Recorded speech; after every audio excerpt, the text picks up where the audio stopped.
అయితే ఇవాళ శుక్రవారం వీకెండ్ మార్కెట్లు ఎక్కడ క్లోజ్ అయ్యా ఒక్కసారి చూద్దాము. సెన్సెక్స్ విషయానికి వస్తే 746 పాయింట్లు లాభపడి 82,188 వద్ద క్లోజ్ అయింది. నిఫ్టీ విషయానికి వస్తే 252 పాయింట్లు లాభపడి 25,003 వద్ద క్లోజ్ అవ్వడం జరిగింది. సో మొత్తానికి ఈ వీకెండ్ మార్కెట్లకి ఆర్బీఐ తీసుకున్న కీలక నిర్ణయం రూపంలో కూడా బాగా కలిసి రావడం జరిగింది. ఇక్కడి నుంచి ఏంటి మార్కెట్లో ఎటువంటి ర్యాలీని చూడబోతున్నాం అంటారు? ఆల్మోస్ట్ చెప్పాలంటే గత నెల రోజులుగా మార్కెట్ ఒకటే జోన్లో స్ట్రక్అప్ అయిపోయింది.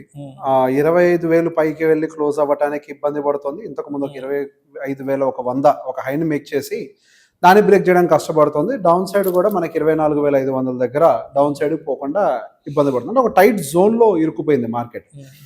ఇవాళ మార్కెట్లో 50 బేసిస్ పాయింట్ కట్స్ రాగానే డెఫినెట్గా మార్కెట్ అప్ సైడ్ అయితే మూవ్ అయింది. There is no doubt. కాకపోతే దాంట్లో మరికొన్ని సమస్యలు కూడా ఉన్నాయి. దాన్ని కూడా మనం ఒకసారి డిస్కస్ చేద్దాం. డెఫినెట్గా ఆర్బీఐ దాని గురించి మాట్లాడింది లేదు, బట్ నా అనాలిసిస్ ప్రకారం ఉన్నాయి కూడా డెఫినెట్గా వాటి గురించి డిస్కస్ చేద్దాం. సో ఈ రోజు మార్కెట్ అంత ఫాస్ట్గా పైకి వెళ్ళడానికి కారణం అసలు ఆర్బీఐ సైడ్ నుంచి 50 బేసిస్ పాయింట్స్ కట్ అనేది మార్కెట్లో ఎక్స్పెక్టేషన్ లేదు. కట్ ఉంటుందనేది యాంటిసిపేట్ చేశారు, కానీ 50 బేసిస్ పాయింట్స్ అనేది యాంటిసిపేట్ చేయలేదు. 25 బేసిస్ పాయింట్స్ వరకు మార్కెట్లో రేట్ కట్ అనేది యాంటిసిపేటెడ్.